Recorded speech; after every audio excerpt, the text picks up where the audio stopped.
All right, great. Thanks for coming out to Jones River Landing on this freezing cold night. It's a shock for me. I just was in South America until Sunday, where it was 80, and now it's cold. So I'm going to just keep talking here. We'll do it first.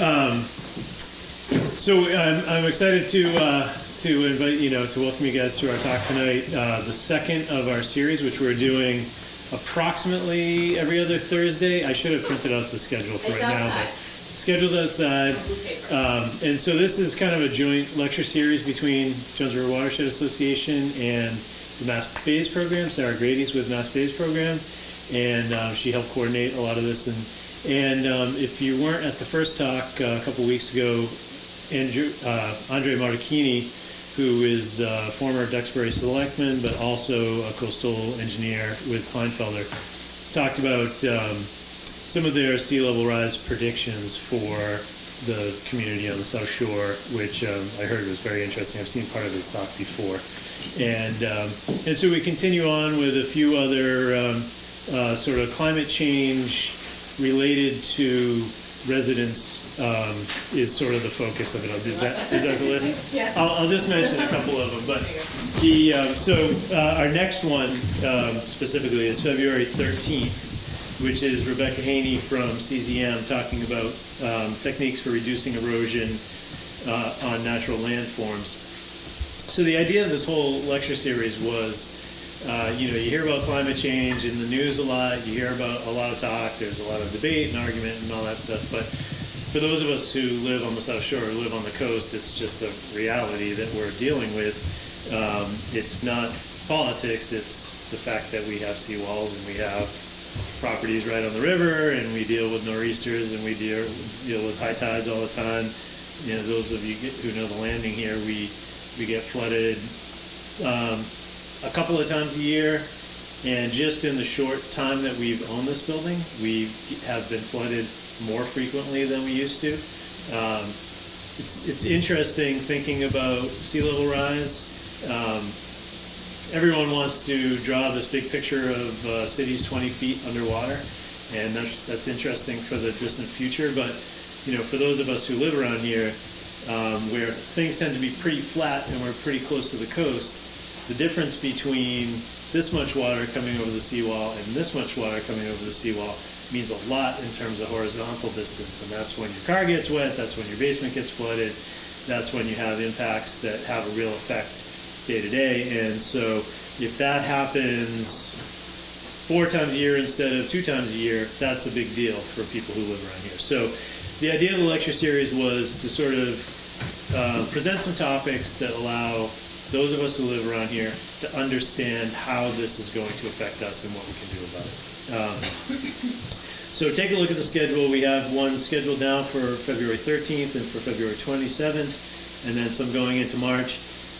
We may add to this. We sort of went with a once a month concept, but kept an open slot to add in a second one every month. So there's some interesting stuff coming up, and I'll leave the schedule here, and there's one outside. And so tonight we have, actually I'll pass around before I introduce. Here's back and I'm taking my okay, sorry.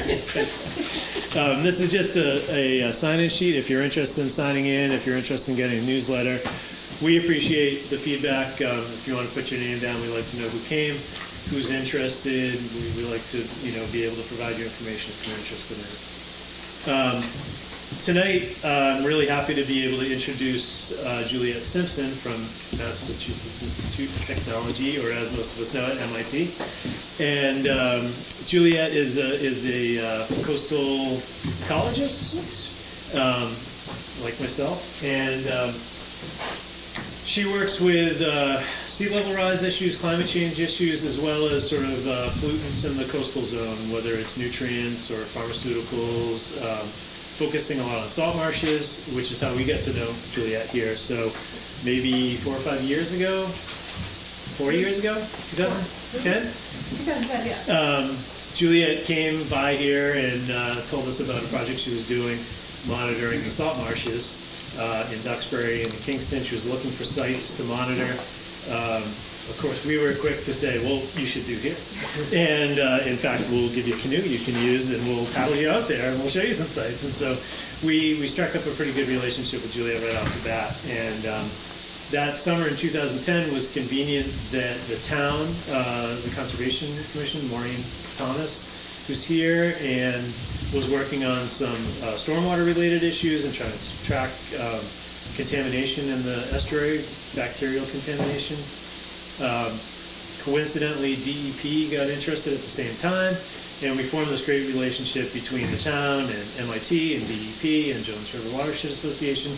And so we were all sort of out in the marshes together with our little bit of our own agendas, but all helping each other. And then Juliet selfishly went off and had a baby. We didn't hear from her for a little while.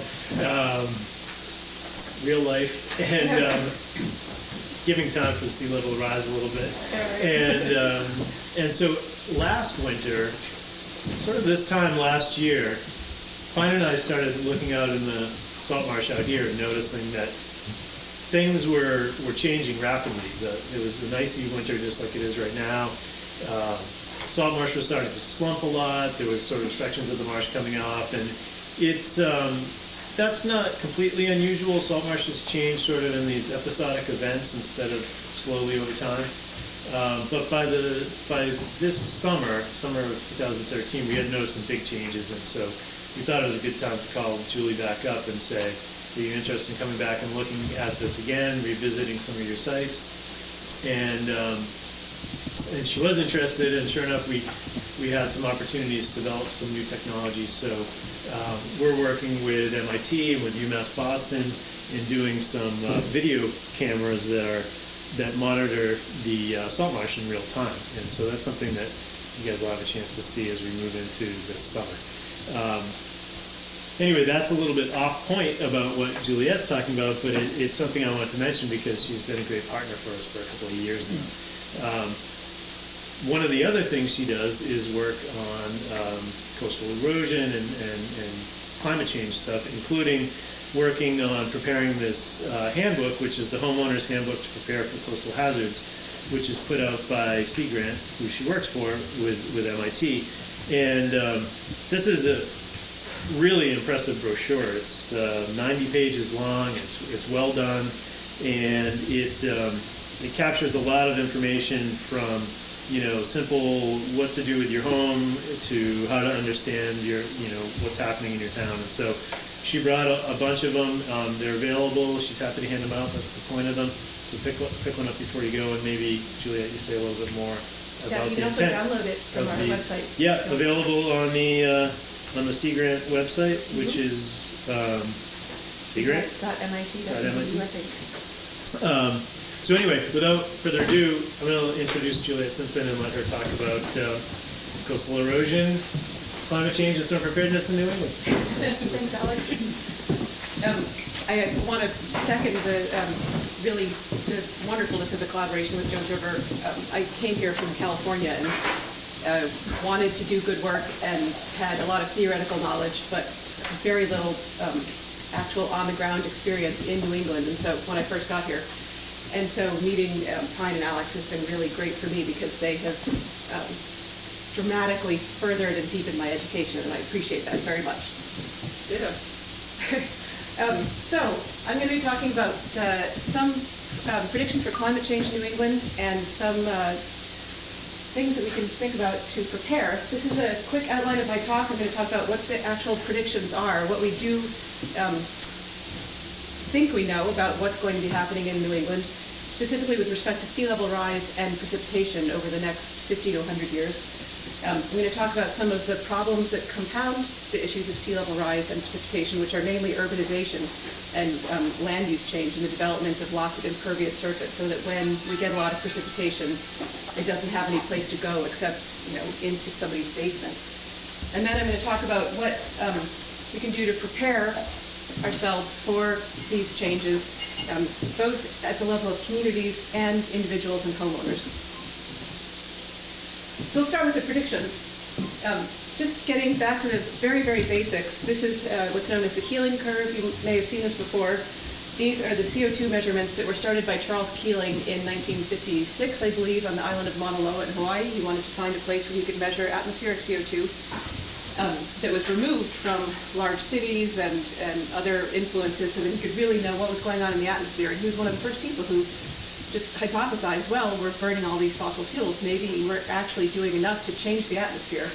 And in fact, he took very careful measurements. He's dead, but his son is now an atmospheric scientist, and the measurements have been taken over by the Scripps Institute and NOAA. And so those measurements, as you can see, continue until today. And in fact, what we've seen is that even though a lot of people didn't believe it could be true, humans are having a dramatic effect on CO2 concentrations in our atmosphere. And what goes along with that is that when you increase your CO2 concentrations, your global average temperature rises. So this graph on the lower right shows both CO2 concentration, just kind of smoothed out in the black line, and then the blue and red bars are the average global temperatures as they differ from the 1950 to 1980 average, I think. So you can see we've lost the x-axis, but you can see that temperatures are rising, right? So in the middle of the century, this is World War II right about here, and this is late 1800s. The planet was much cooler. And then shortly after World War II, things started to really warm up quite a bit, and we still see warming trends today. So what does this mean for us? Global averages are all very well and good, but global averages tell us absolutely nothing about what's going to happen here, and what we need to know is what's going to happen here. So a brief summary of the predictions for New England. I'm going to go into each one of these.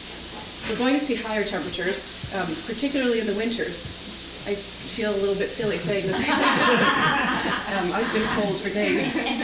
But we will see higher temperatures in the winters and in the summers. You know, there are predictions for something like up to 90 plus days on average per summer. By the end of the century. We're also going to see increased intensity of rainfall. So none of the models are currently predicting that the overall amount of rainfall will change, but that the amount of rainfall that does happen will happen more frequently in short bursts. So we'll have bigger storms, but not more storms necessarily. So more intense rainfall, more really big precipitation events. And the corollary with that is increased frequency of drought, right? If more of your rain is falling in short, intense bursts, then less of your rain is falling in regular, small, gentle rainstorms. So most of the models predict more drought in the coming decades. And we have an increased rate of sea level rise. Then the sea level is rising from two sources. One is that as the water itself warms, it takes up more space, right? Most things get larger as you warm them. So as the ocean water warms, the ocean itself expands. That's one source. The second source of sea level rise is melting glaciers and ice caps in Greenland and Antarctica. Those are the two big sources.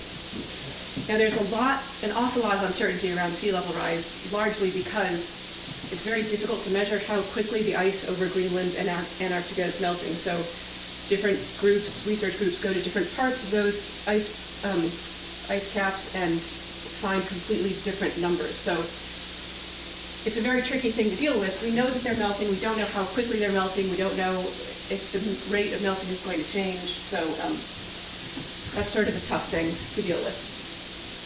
So this figure, this is from the U.S. Global Change Research Program, which was started in 1989. Is a great group of researchers that do a lot of modeling and predictions on climate change. And they've come up with these predictions modeled for the end of this century. And you can see it's projected change in precipitation in North America. You can see that in our region, here in New England, summer precipitation is actually predicted to decrease a little bit relative to what it is now. But spring and winter are both projected to increase. So more of the precipitation that we get is going to fall in spring and winter, and less in fall and summer.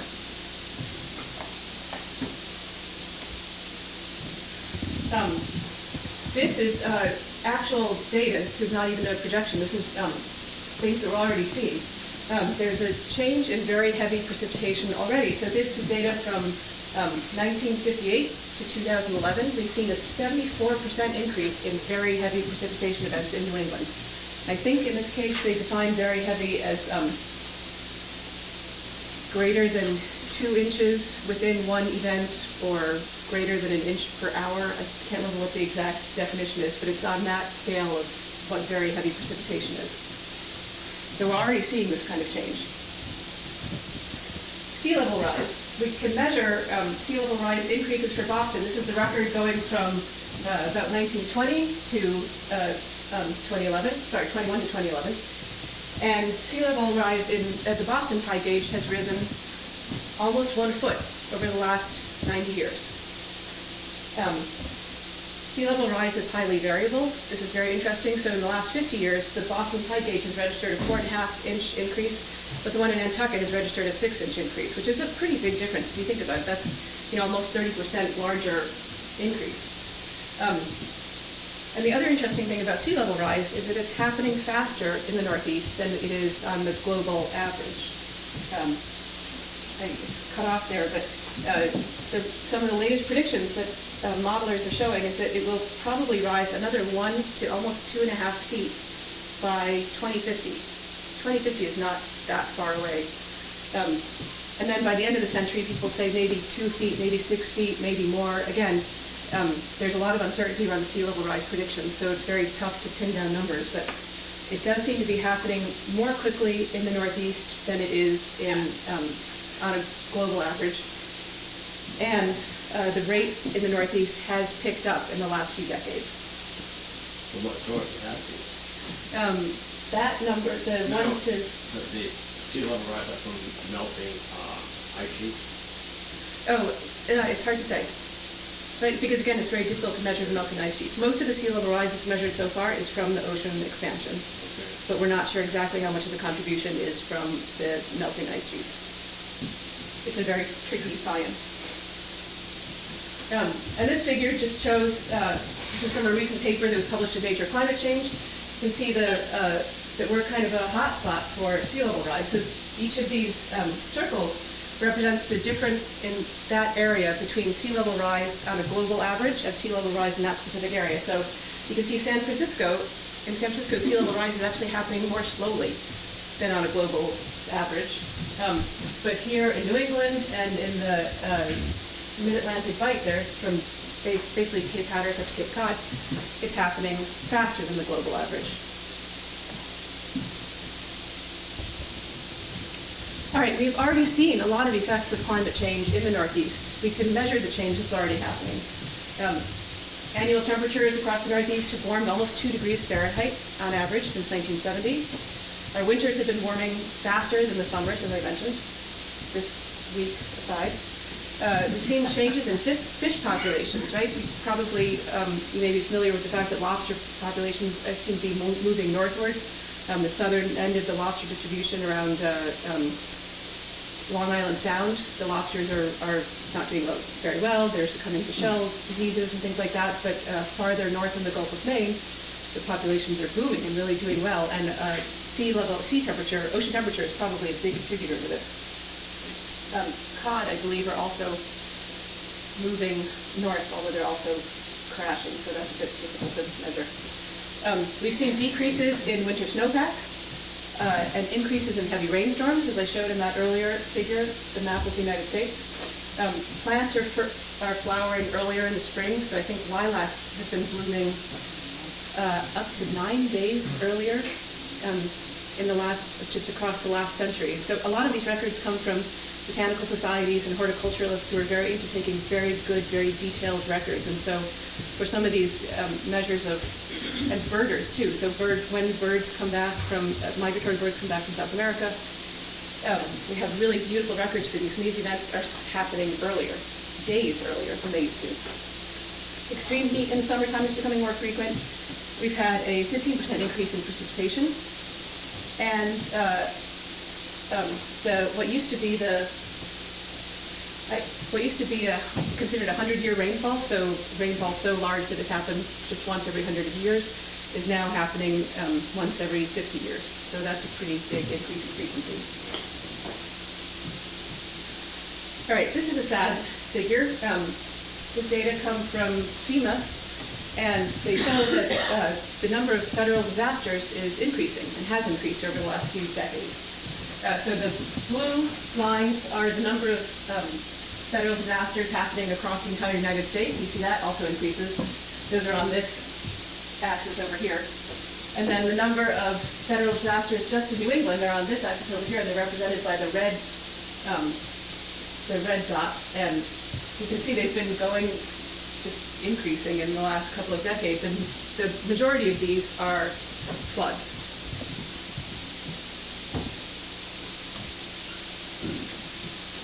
And we've all experienced, well, we haven't all experienced them personally, but we all know what kind of flooding disasters happen here.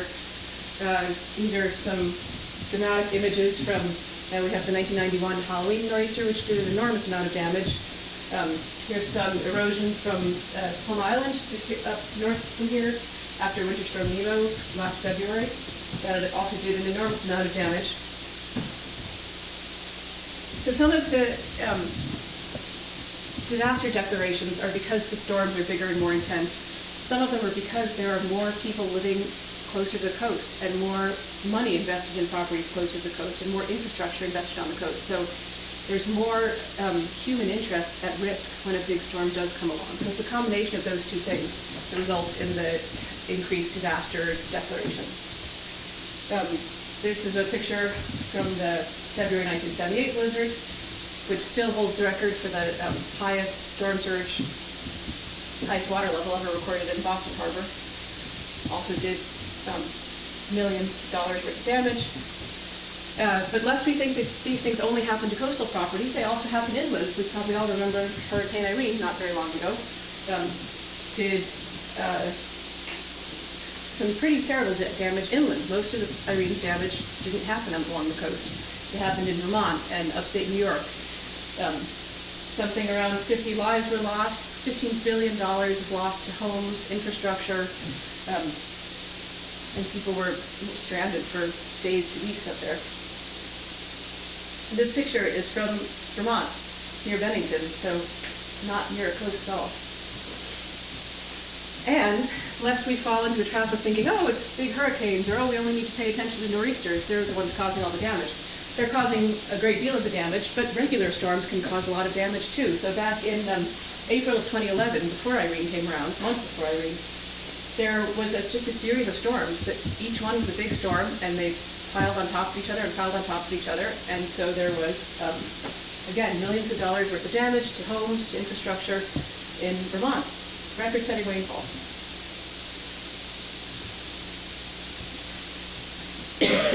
Some of you may have seen this graph. This map, it was produced by Paul Kirshen and Ellen Douglas, who's now at UMass Boston. Paul Kirshen is at the University of New Hampshire. They've done a lot of work with the city of Boston trying to help them prepare for storm surge and sea level rise. And you can see that they've, with this legend down here, they've got the bright yellow is floods of 0 to 2 feet, pink is levels of 4 to 6 feet, and then orange and blue are greater than 6 feet. So if we have, this is their particular prediction for if we had 75 centimeters of sea level rise plus a 1.5 meter surge, which is not that, it's not an unexpected storm surge. That kind of storm surge happens pretty regularly. All these parts of Boston and Cambridge and East Boston and most of the airport would be underwater. That's just from sea level rise. That's not taking into account water that's coming off the land from the rainfall that would also come with a storm that would bring this kind of surge. So that's another one of the issues that I want to highlight here, because people often look at maps like this, which are great, and a really good start to understanding what neighborhoods are vulnerable, what properties are vulnerable, even what cultural institutions we might want to think about protecting. I know Boston's very active in that. But storm surge is not the only part of the story. A lot of rain falls on land, and when the rain that falls on land runs off and meets the storm surge, you get compounding effects of the flooding that are much, much worse than you would expect just from looking at the storm surge.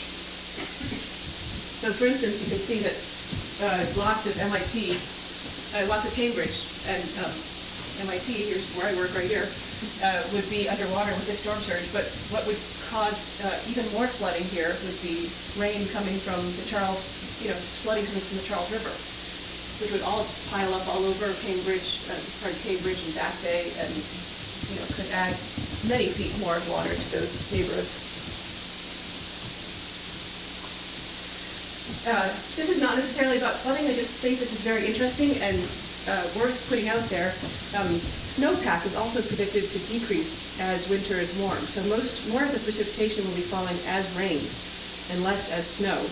So the red outline here shows the historic extent of snow cover, wintertime snow cover. So that's the areas that would have greater than 30 days of snow cover every year, and historically. And then the white areas are what is predicted for the end of the century, areas to be snow covered. So as you can imagine, a lot of the ski resorts, I would hope all of the ski resorts are starting to think very seriously about this and thinking whether they should go into other businesses or possibly move north like the lobsters. Okay, so those are some of the predictions for sea level rise and we are expecting for New England. What are some of the problems that urbanization brings?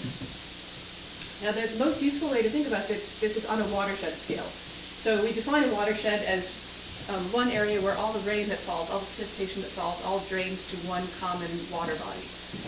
In our case, it will most often be the ocean. So land use changes over time. We have growing population. We need to build homes for them. We need to build roads to get people to those homes and stores, and eventually end up with big cities in some areas. But this changes the way that water moves through the landscape. The words are a little bit small here, but if you have an undeveloped landscape and, say, an average rainfall event happens, about 40% of that water goes back into the atmosphere through transpiration from the plants and just evaporation from the soil.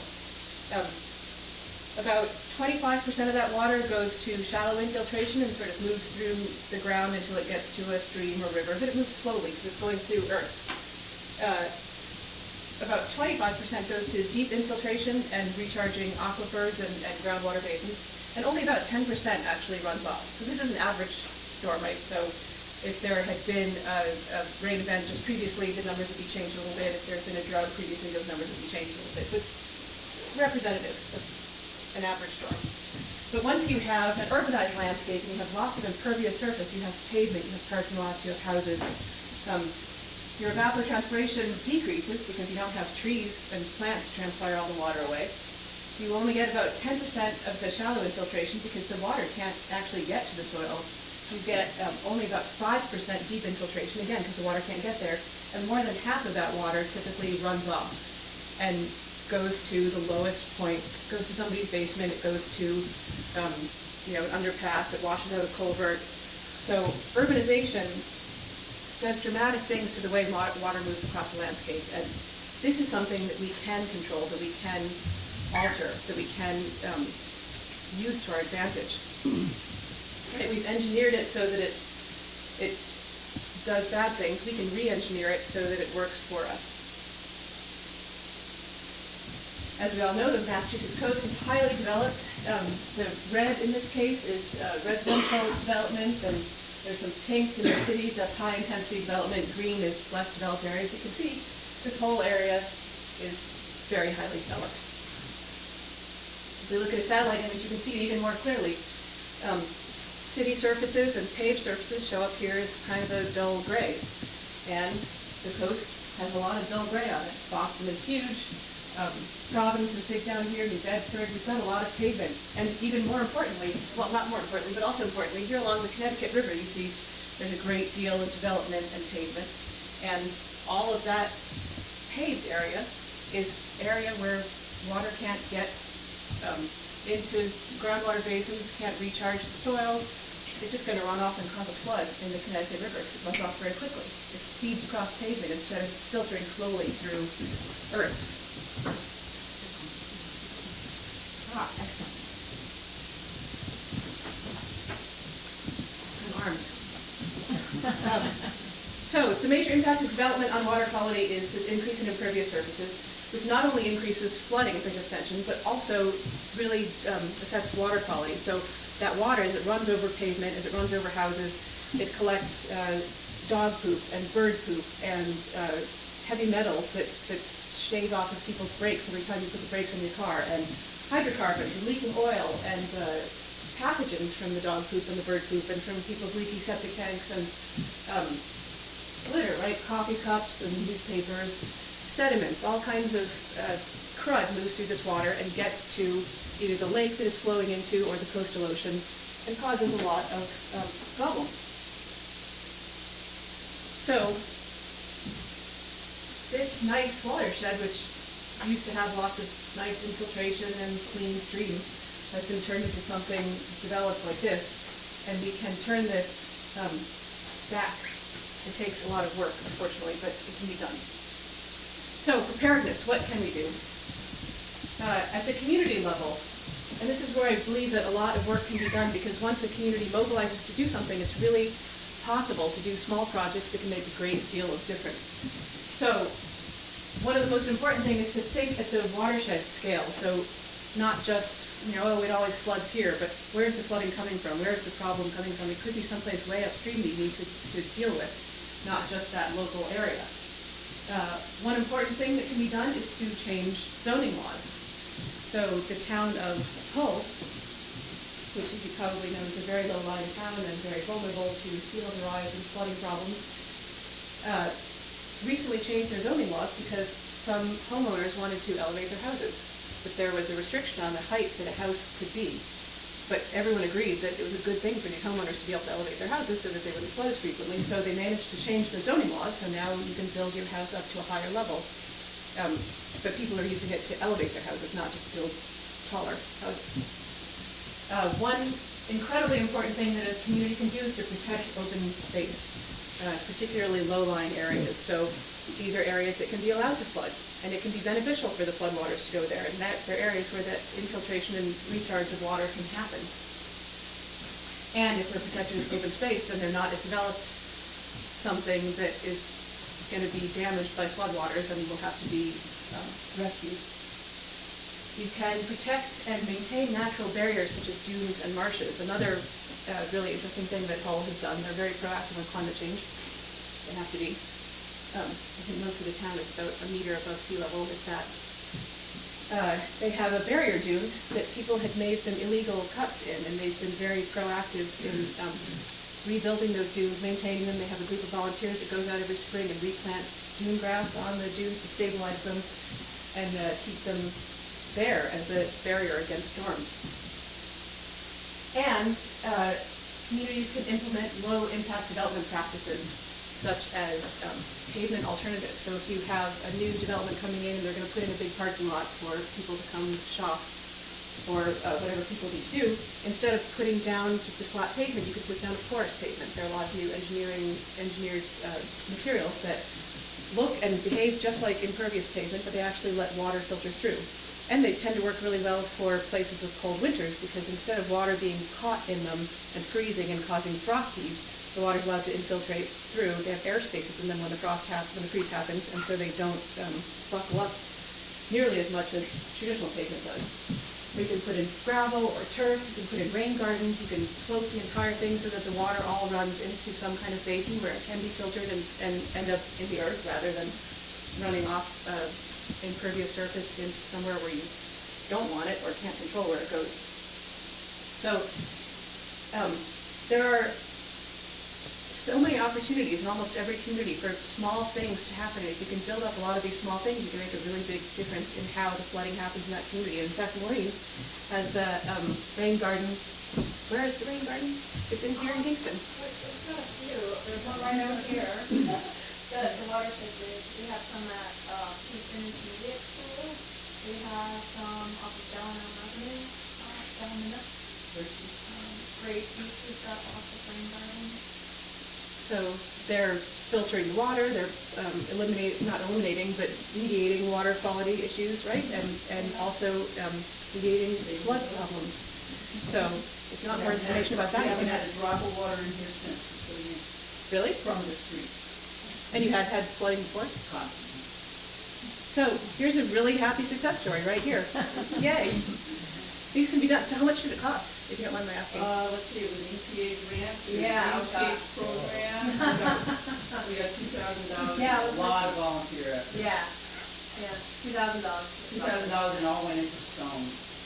So $2,000 is not that much for something that made a difference, that made a really good positive difference, and a lot of elbow grease. So expensive.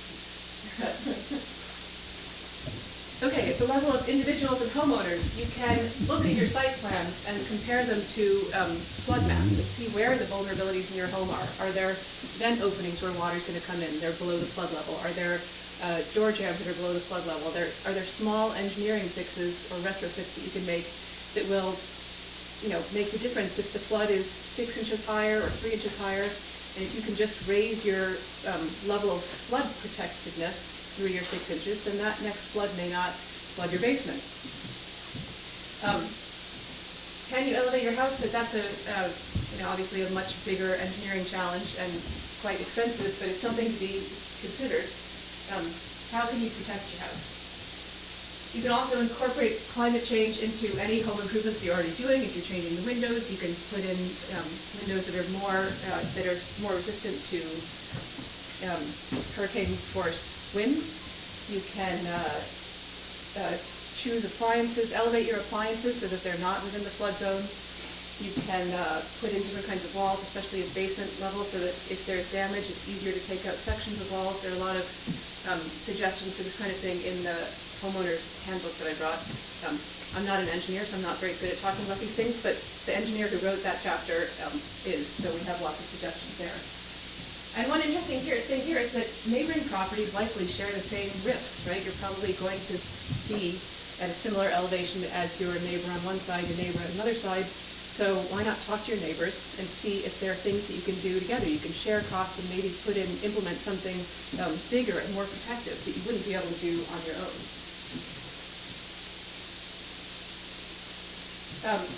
As we all know, basements flood. One critical thing that you can do is elevate appliances that are in the basement or any kind of water heaters, pumps, things like that. Either elevate them or, better yet, move them out of the basement and put them somewhere else. There's a new patient care facility that's operated by Partners Healthcare. I don't know if any of you have heard about it. It's in Charlestown, and it's a big new building that was just built, and they were very concerned about climate change and putting climate change protections into their new building, and so they put all the electricity on the roof. There are backup generators on the roof. And they put all these designs in before Hurricane Sandy happened, and people heard about all of the horrible stories of hospitals that had their generators in the basement, and generators flooded, and so the hospitals have no power. That building took a lot of these things into account. So just elevating a lot of your appliances and your infrastructure can help you weather a storm. In getting things out of the basement, period. Chemicals, household cleaning supplies, lawn and yard chemicals, things like that. If your basement floods, all that water could become very toxic and dangerous. It can flood out of your basement and bring that danger and toxin to other areas. It can be toxic and dangerous to you and your family. So store things like that above flood levels. You can buy a water alarm, which is something like a smoke alarm. It will go off and wake you up if your basement starts flooding, and so you can put your sump pump, which you already have, down there and start pumping it out before the problem becomes desperate. And then, I'm sure you've all heard of this, immediately before or after a storm, just keep in mind that help may not arrive, and you're probably going to be on your own for days at least. And there are many, many examples of this in pretty much any large-scale disaster in the United States. There were a lot of people who thought, oh, well, the fire department will come help. The fire department couldn't get there. The fire department was busy. The firemen's homes were flooded or on fire. So you have to be able to take care of yourself. Make sure you have 2 to 3 days of food and water supply, at least, any medications that you need, first aid kit, batteries, duct tape, flashlights, candles, all of those useful things. Make sure that you and your family or your friends, your group, have an evacuation and a rendezvous plan. You may not be able to communicate with each other by phone or cell phone. And the flood may happen when you're not together, so make sure that you know where to meet people afterwards. And never walk into floodwaters inside or outside the home. You can't tell how deep they are, how fast they're running, or if there's live electricity running through them. People have been electrocuted and killed by walking into their basement to try and shut off the flood, and there was electricity running and it killed them. That actually happened to someone I know. So, never walk into a floodwater. So, this is the end of my talk. I just wanted to, it's all very doom and gloomy, but I wanted to leave on a happy note, which is a picture of the 1938 hurricane, to say that, it's not that the future is, and this is flooding in Ware, so again, this is inland, way inland flooding that happened back in that enormous storm. What river is that? I don't know what river it is. Ware is right near the Quabbin Reservoir, so it's, I'm not, but I don't know which slip. It was slipped that day. But there was I'm not sure if you can see it, but there was a bridge here that was just completely washed away. So I want to emphasize that these kinds of challenges are not new challenges. Climate change isn't going to bring things that we don't know how to handle. It's just bringing a little bit more of them or bringing them more frequently. So there's not a scary new world where everything's going to be awful. It's going to be this world, but a little bit more challenging, and if we can prepare for it, then the challenges won't be quite as hard. So thank you very much all for coming out. I'd be happy to take any questions.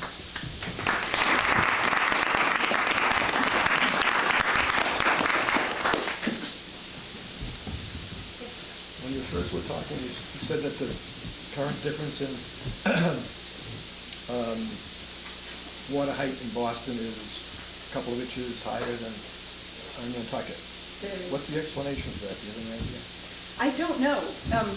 It could be so many things. Because it's relative to land, right? So it could be that the land is going down or the land is going up. There are a lot of small differences in how fast land subsides or bounces back from the glaciers. I don't know. It may be that there are good hypotheses for that. I don't know what they are, though. Sorry. Yes. Also earlier you mentioned the sea level rise on the east coast where we are here is higher than what San Francisco is.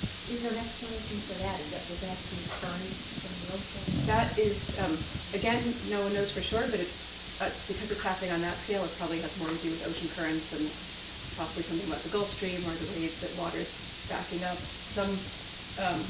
At least one theory that I've heard is that meltwater from the Greenland ice sheet is slowing down the water movement in that direction, and so it's starting to back up a little bit here, and that's why we're seeing faster sea level rise. These are things that are happening over time scales of decades, so again, there's a lot of hypothesis putting out, but we don't know for sure.